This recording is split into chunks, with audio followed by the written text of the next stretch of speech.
తమ్ముడు ఏం వంట చేస్తున్నావు ఈరోజు? ఏం చేస్తున్నా చాయ్ పెట్టినా. నాకు ఛాయ్ కనిపిస్తలే. అంటే బిర్యానీ గిన్నెలు వేసి ఊడ్చిపెట్టారు అనమాట, తిందామని చూస్తున్నా.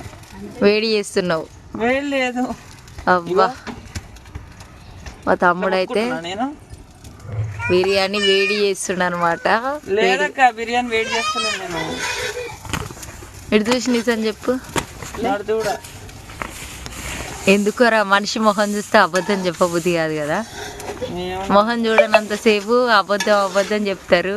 మొహం చూసిరనుకో ఇక అబద్ధం చెప్పలేరు అనమాట. అందుకే మొహం చూసి ఏది నీ మొహం ఏది మొహం చూసి చెప్పాను. ఇట్లా పీస్ అయింది, మంచిగా వచ్చింది కదా నైట్ బిర్యానీ అయితే. ఇదైతే మా ఇల్లు అనమాట. లెగ్ పీసే లేదు, మంచిగా ఉడికింది. మస్తు ఉన్నది ఈరోజు బిర్యానీ అయితే. మరి మీకు కావాలా చూడండి.